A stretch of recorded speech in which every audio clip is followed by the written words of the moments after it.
Hi viewers, welcome to our channel. Present మనతో పాటు దాము బాలాజీ గారు సీనియర్ జర్నలిస్ట్ ఉన్నారు. వారితో ఒకసారి మాట్లాడదాం. సార్ నమస్కారం సార్.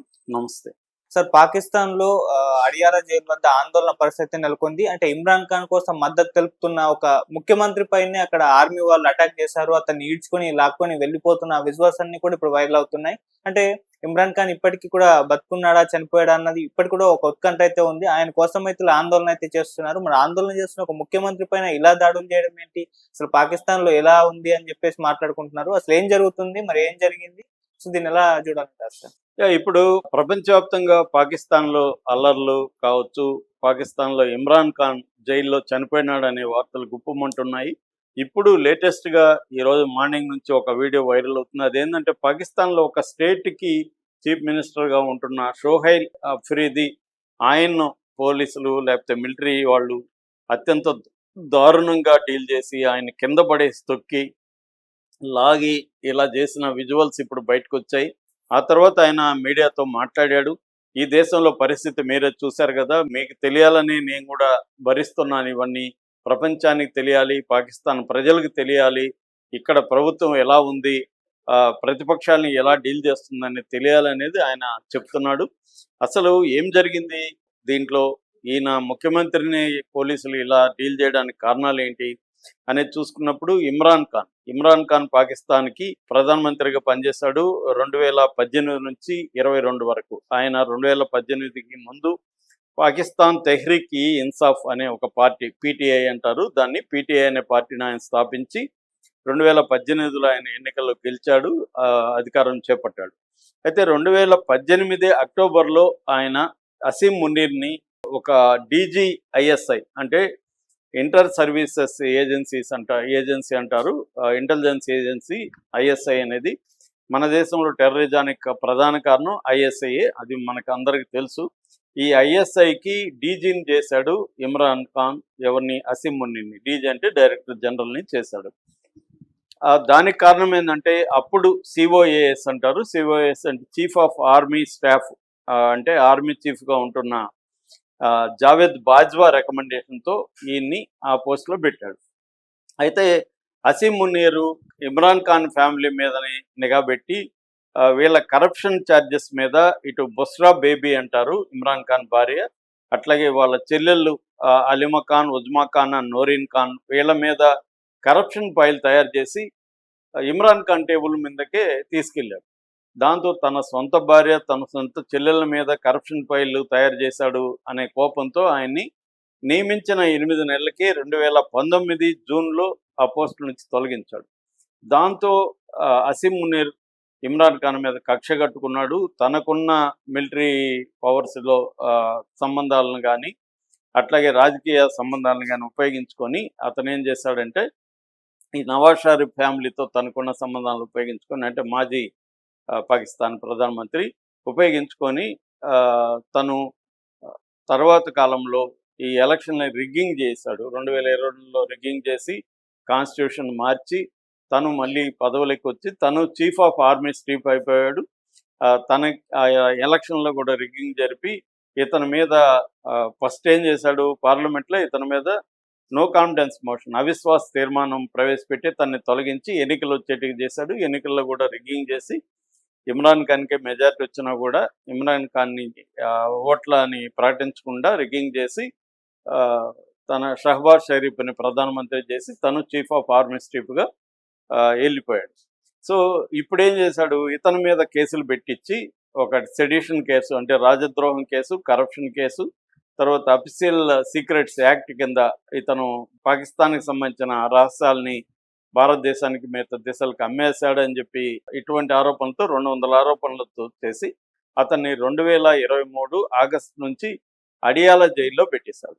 సో అప్పటి నుంచి జైల్లో ఉన్నాడు. జైల్లో కూడా అతన్ని చాలా దారుణంగా ట్రీట్ చేయడం, ఫుడ్ సరిగా పెట్టకపోవడం, ములాఖాతులు కల్పించకపోవడం, సింగిల్ సెల్లో ఎక్కువగా పెట్టడం ఇది చేస్తున్నాడు. అంటే ఓవరాల్గా ఇప్పుడు అతను దాదాపు 845 రోజుల నుంచి జైల్లో ఉన్నాడు. గత 6 వారాల నుంచి డెత్ సెల్లో ఉన్నాడని చెప్తున్నారు. డెత్ సెల్ అంటే అడియాలా జైలు అనేది హై సెక్యూరిటీ జైలు. అందులో సాలిటరీ సెల్ అని ఉంటుంది, ఒంటరి సెల్ అది. ఆ సెల్లో ఒకరినే పెడతారు. దాన్ని డెత్ సెల్ అంటారు. డెత్ సెల్ అని ఎందుకంటారంటే దాంట్లో పెట్టినాక ప్రాణాలతో ఇంక బయటికి రారు జనం. అటువంటి ఒక క్రూరమైన పరిస్థితులు అక్కడ ఉంటాయి. చీకటి ఉంటది. వెలుగు ఎప్పుడు ఉండదు. ఎప్పుడో ఫుడ్ కోసం ఇటు చిన్న ఇది ఓపెన్ చేసి ఫుడ్ పెట్టడమే ఉంటది. అక్కడే మగ్గి మగ్గి చనిపోయే అవకాశం ఉంది. మామూలుగా అయితే అక్కడ కాన్స్టిట్యూషన్ ప్రకారం గాని, అక్కడ సుప్రీంకోర్టు చెప్పిన దాని ప్రకారం గాని 3, 4 రోజులు 4 రోజులు మాక్సిమం 4 రోజుల కంటే ఎక్కువ ఏ ఖైదీని కూడా అక్కడ ఉంచకూడదని చెప్తున్నారు గానీ, ఇప్పుడైతే ఈ ఇమ్రాన్ ఖాన్ గత 6 వారాల నుంచి ఆ సెల్‌లోనే పెట్టున్నారు. 6 వారాల నుంచి ఎవరిని అలో చేయట్లేదు అతను చూడ్డానికి. పార్టీ వాళ్ళని గాని, ఫ్యామిలీ వాళ్ళని గాని, కొడుకులు ఇద్దరున్నారు ఆయనకి. కొడుకులిద్దరిని గాని, భార్యని గాని ఎవరిని కూడా చూడ్డానికి అలో చేయట్లేదు. దాంతో పుకార్లు బయలుదేరాయి. ఆయన్ని జైల్లోనే చంపేశారని పుకార్లు బయలుదేరాయి. ముఖ్యంగా ఆఫ్ఘనిస్తాన్ మీడియా, ఆఫ్ఘన్ టైమ్స్ వాళ్ళ మీడియా దాన్ని ప్రకటించింది. అక్కడి నుంచి ఇప్పుడు ప్రపంచవ్యాప్తంగా ఇమ్రాన్ ఖాన్ జైల్లోనే చంపేశారన్న వార్త బగ్గుమంది. దీంతో ఇటు ఫ్యామిలీ ముగ్గురు సిస్టర్స్ సలీమా ఖాన్, ఉజ్మా ఖాన్ అండ్ నోరీన్ ఖాన్ గాని, కొడుకులు కాసిం ఖాన్ అండ్ సులేమాన్ గాని, అట్లాగే పార్టీ నాయకులు గాని అక్కడ జైలు ముందు, అడియాల జైలు ముందు రాస్తారోకోలు, నిరసన దీక్షలు చేస్తూ ఉన్నారు. ఈ దీంట్లో భాగంగా ఈయన సొహైల్ కూడా అక్కడ సీఎం ఈయన ఖైబర్ పఖ్తూన్ఖ్వా, ఈ విషయాన్ని మనం చాలాసార్లు చెప్తున్నాం. ఖైబర్ పఖ్తూన్ఖ్వా అనేది ఒక ప్రావిన్స్ అనమాట. దానికి ఈయన చీఫ్ మినిస్టరు. ఈయన వచ్చి పీటీఐ పార్టీ, ఈ ఇమ్రాన్ ఖాన్ పార్టీ. సో ఆయన కూడా ఇక్కడికి వచ్చి జైలు ముందు చేస్తున్నాడు. సో అంతకు ముందు రోజు కూడా వాళ్ళ చెల్లెళ్ళ మీద కూడా పోలీసులు ఇలాగే చేశారు. ఎందుకంటే అక్కడ మిలిటరీ పవర్ ఉంటుంది. మిలిటరీ పవర్ రావల్పిండి కూడా మిలిటరీ హెడ్ క్వార్టర్ ఉంటుంది. సో మిలిటరీ వాళ్ళ ఆధ్వర్యంలోనే పోలీసులు కూడా అక్కడ పనిచేస్తున్నారు. కాబట్టి మిలిటరీ వాళ్ళ ఆదేశాలు ఏంటంటే వాళ్ళని ఈడ్చి పారేయండి, వాళ్ళ మీద లాఠీ చార్జ్ చేయండి, కొట్టండి అన్న ఆదేశాల దారులతో అతి దారుణంగా లేడీస్ అని కూడా చూడకుండా ఆమెనైతే, అందులో నోరీన్ ఖాన్ అయితే బాగా ముఖాన్ని రోడ్డు మీదకి అదిమేసి లాక్కుపోయారు. ఆమె గాయాలైనాయి. ఆ తర్వాత కూడా ఆమె మీడియాతో, ఇంటర్నెట్ మీడియాతో మాట్లాడింది.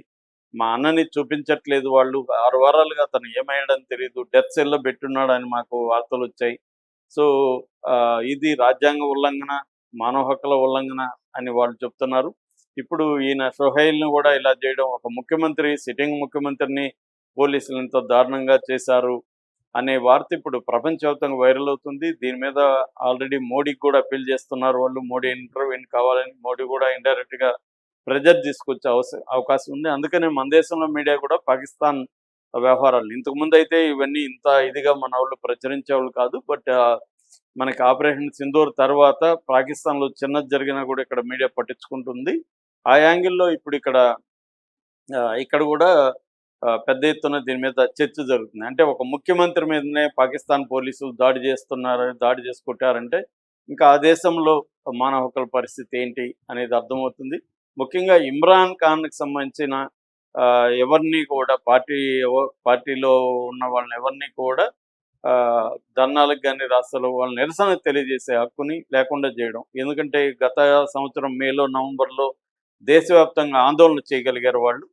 సో అలాంటి ఆందోళన మళ్ళీ చేస్తే మనం వీక్ అవుతాం, మనకు వ్యతిరేకత ప్రజల్లో పెరుగుతుందని అసీం మునీర్ అనుకుంటున్నాడు. ఎందుకంటే అసీం మునీర్ ఆయనకి చాలా గోల్స్ ఉన్నాయి, చాలా యాంబిషన్ ఉంది. 2035 వరకు తనే మిలిటరీ చీఫ్గా ఉండాలనుకున్నాడు. అందుకనే ఆయన రాజ్యాంగ సవరణ కూడా చేసి 27వ రాజ్యాంగ సవరణ చేసి ఇప్పటి వరకు చీఫ్ ఆఫ్ ఆర్మీ స్టాఫ్గా ఉన్న పోస్ట్ని CDFగా మార్చుకున్నాడు. CDF అంటే చీఫ్ ఆఫ్ డిఫెన్స్ ఫోర్సెస్ అనమాట. సో ఈ చీఫ్ ఆఫ్ డిఫెన్స్ ఫోర్సెస్ అంటే అత్యున్నతమైన అధికారం. ఇది ఇప్పుడు 5 ఏళ్ళు పెంచుకున్నాడు ఆయన, 2030 వరకు ఉంటుంది. దాని తర్వాత మళ్ళీ ఎక్స్టెండ్ చేసుకోవచ్చు 2035 వరకు. సో తను కంటిన్యూస్గా ఉండాలంటే తన ప్రభుత్వం, ప్రధానమంత్రి కానీ, ప్రెసిడెంట్ కానీ తన కంట్రోల్లో ఉండాలి అనేది అతని ప్లాను. అందుకనే ఇమ్రాన్ ఖాన్ని బయటకు వస్తే అతను మళ్ళీ ప్రజల్లో ఉద్యమాలు చేసి అతను ఎలక్షన్లో గెలిచాడంటే మళ్ళీ మనకి ఇబ్బంది అని చెప్పి అతన్ని జైల్లోనే చంపాలని ప్లాన్ చేస్తున్నట్టుగా చెబుతున్నారు. సో ఈ నేపథ్యంలోనే ముఖ్యమంత్రి మీద కూడా అక్కడ దాడి జరిగింది. Okay sir, thank you so much.